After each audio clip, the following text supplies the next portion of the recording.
Hello there, everybody. My name is Wattles. How are you doing today?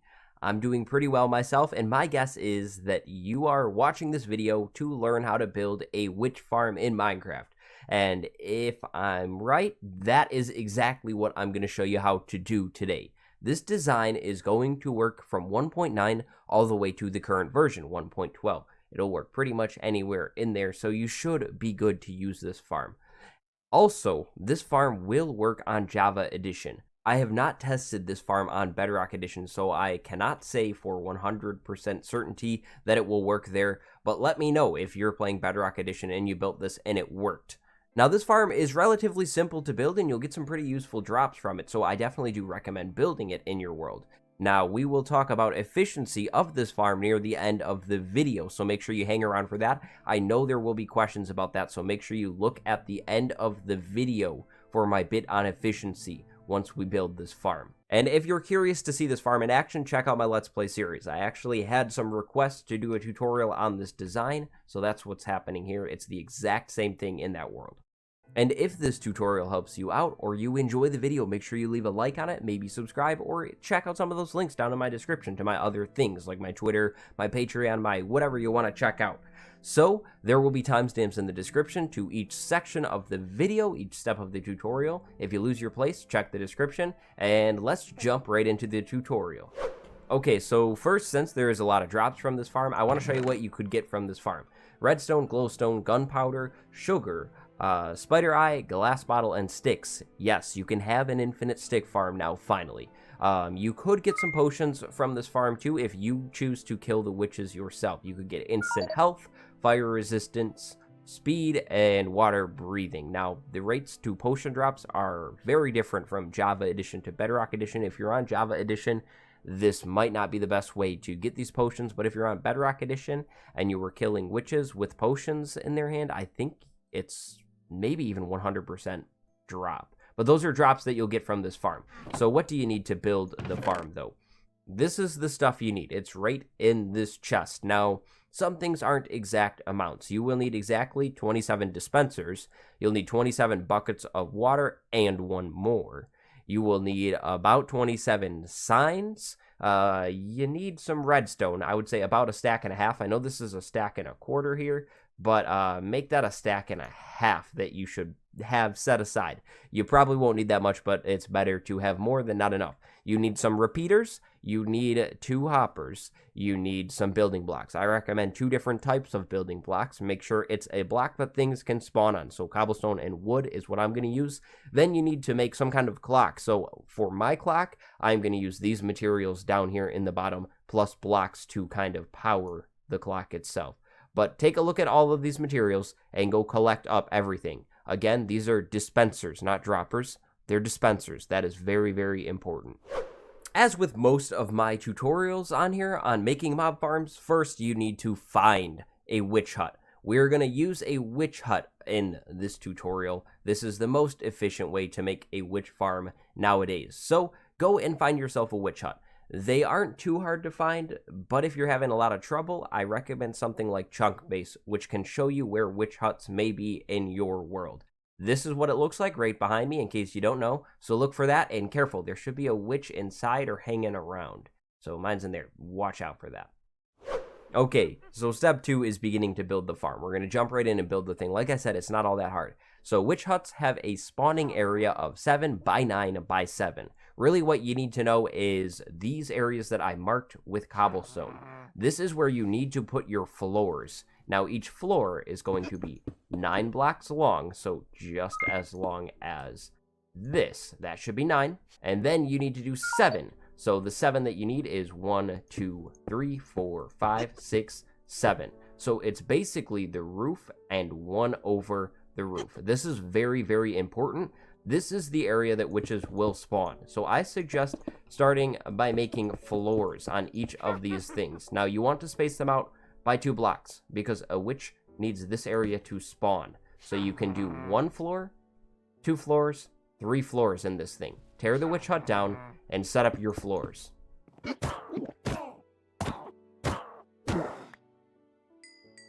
I'm sorry. Once you've filled in the floors, what you want to do is start with the walls. Now, I use purple concrete. You can use whatever blocks you want for the walls as long as they're solid. You don't want something to let light through, so don't really use stairs or something like that. Use a solid block here. Now, as you can see, I went one past the spawning platform here. This will be the front side of the farm, so you can do either side. It doesn't matter, but go one past. We're going to kill witches with fall damage, and this is going to be the area that they fall down, the falling chute, as we'll call it. So set your walls up just like I did here. They are diagonally up one from the spawning floor. And also take your signs at this point and go along the falling chute. This is going to block water from falling down into this trench here. So put all of your signs lining the wall on each layer. This is really important because we don't want to flood where the witches are going to fall, because they'll just float down there and they won't necessarily die. Now, once you have your signs in, go ahead and start filling in the walls elsewhere on this farm. Now, as you can see, I didn't do the backside yet. Don't worry about it. We will get around to that. So what that means is fill in everything in between here where light could get in. So all of this is going to get filled in. We're going to basically make a really dark 3-story tower in here. So you can fill all of it in if you want, or you can leave these gaps here. We'll talk about that a little later. But you want to fill in every single floor, and also this area going down to the bottom of the lake. Also, don't forget about the top floor. Now, on the top floor, you technically only need to go 1 above the sign, but if you want symmetry, go 2 above the sign, and then you can fill in the ceiling as well. I'm just going to go ahead and use all purple concrete, but each floor should be 2 blocks tall. You can check that easily by trying to jump in each one, and if you hit the ceiling, it's perfect. So, we're finally done with the building step. Step 3 here. Now we're going to start throwing in redstone here, but trust me, it's not all that difficult. So what you want to do with your whole fort that you have here, this dark tower, is go on the back side now, go 1 out, 2 out. Now you want to go all the way along the back, just like I'm doing here, even with 1 up from the floor on each layer. You can use any blocks you want. Now, I like to do my redstone on andesite or stone bricks, so that's why I'm doing andesite all of a sudden, but do this little shape here. After you've lined the backside with your blocks, you want to come in with your dispensers all the way along the back. It should be 9 on each floor, hence you should need 27. If you're in survival, I recommend doing a staircase along the side like I did here, so you can hit every single floor. Then, once you have your dispensers in, go to each dispenser and put your bucket of water. This is how we're going to push the witches off of this little platform that we just created. All of my water's in, so like I said, it's redstone time. You want to put a line of redstone behind every single dispenser on each row. So you do want the blocks right behind the dispenser to stay. Now, I'm no redstone expert, and I know you could use a torch tower to move this signal upwards, but what I'm going to do is just a simple staircase to connect each floor, each layer, to the next one. Really, the important thing is making sure that every single dispenser will get activated. Now that we have all of this in, that's pretty much it for our redstone for now. Now we're going to want to swing over to step 4. Now for this next step, you want to set up your clock. So make sure you go and close up every single hole you dug on each floor. Close it all up. Now for your clock, there's a few different ways to do it. This is how I do my clocks. This is a hopper clock. I have 2 hoppers going right into each other. Then I have a comparator on either side, a repeater, and then a line of redstone going to a sticky piston. They're pushing 1 block back and forth as items move back and forth. Then this observer is detecting an update on this redstone dust and sending a signal. So the water is rinsing out each floor and then going away every 16 or so ticks, I believe. I have 16 items in my hopper here. This timing is just about right. You can mess with the timing yourself by adding in items or removing items from this hopper clock here. Now, feel free to pause this video at any moment. I'm right above the thing, so you can pause it and copy what I have built.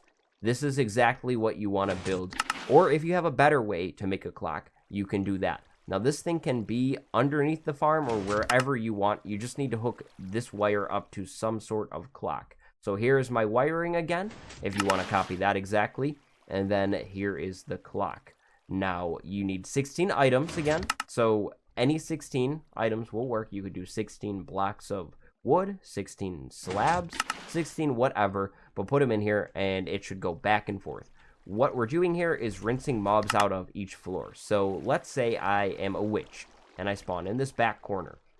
Now, witches could, not swim, they could swim or whatever, but this will give it plenty of time for a witch to go all the way down and get pushed out of every floor, and then the floor will clear out, allowing more to spawn. So I hope that all makes sense. So once you have this all working and going, that is about the hardest step of the whole build. So now that's all working, you can go ahead and close up each floor if you want. The reason I say it's up to you is because of this last step. If you close up every floor, it's going to get really dark in here, and you're going to get potentially witch spawns. So that might be a little bit of a problem. Now, I drank a night vision potion, so that's why it's so bright in here. But what you want to do now is the falling chute. So we could go 9 hoppers along the bottom, easy enough. But that could be a little wasteful if you're short on iron. So go 2 layers below your lowest floor. So mine is Y62. Get the Y coordinate. What you need to know is that witches need to fall 32 blocks to die on impact. So raise your floor of your falling chute to 2 below the last spawning pad, then put a water source in one corner. Now this should move everything to the opposite corner. What you want to do in this opposite corner is dig down 32 blocks. Now usually I will dig 35 blocks down for safe measure. It doesn't really matter. So 35 below 62 should be right about here, 27. So what you want to do is put a hopper and then put another hopper and then put a chest. This is going to be your pickup chest. Now, if you're in survival, be careful about digging straight down if that needs to be said.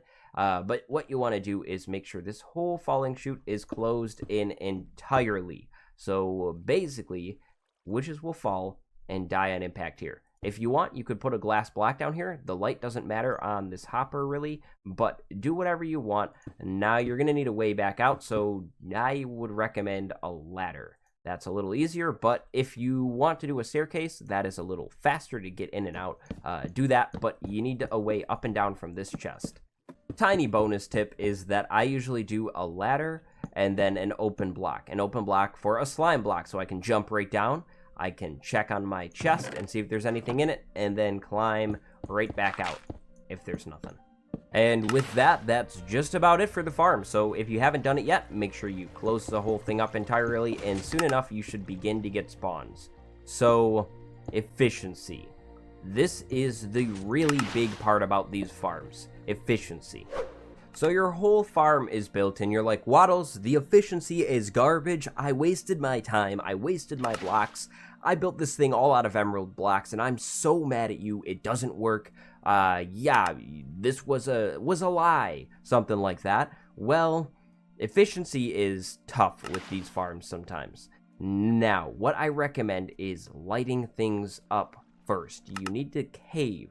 Light up all of the caves around here, light up the surface around here, do that kind of stuff. Now, since you can't really block spawns of slimes on the surface of a swamp very easily, I recommend digging that all up. Sounds like a big task, but with a decent shovel, it really won't be that bad. Now, alternatively, you could spam it with slabs and water and buttons or anything like that everywhere on the surface. Buttons would probably be the cheapest way to do that, theoretically. So you want to try and block the other hostile mob spawns, because the game won't just infinitely keep spawning mobs, especially in console edition. It's pretty simple. The more hostile spawns that you block around, the more chances that a witch will have to spawn inside of this thing here. Now, when you're getting rid of spawns, don't forget about the farm itself. If you did flat blocks on the top, put some slabs on the top. If you left little blocks like this on the side of mine here, maybe put some slabs there or some buttons there or something that'll stop spawns. But you really want to think about getting rid of spawns everywhere.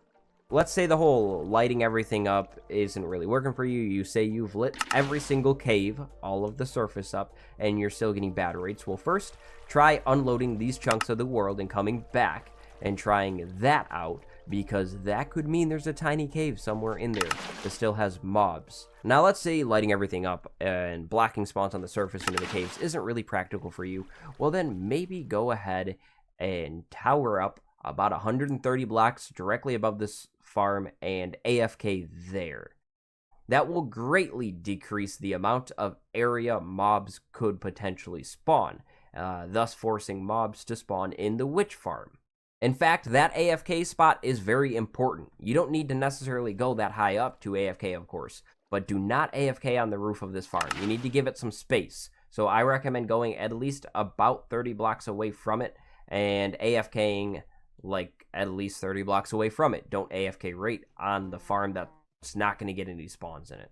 But I believe that is just about it for this whole farm. So I hope this farm works out well for you. It works out pretty well for me. That is, of course, why I'm showing you how to make it yourself.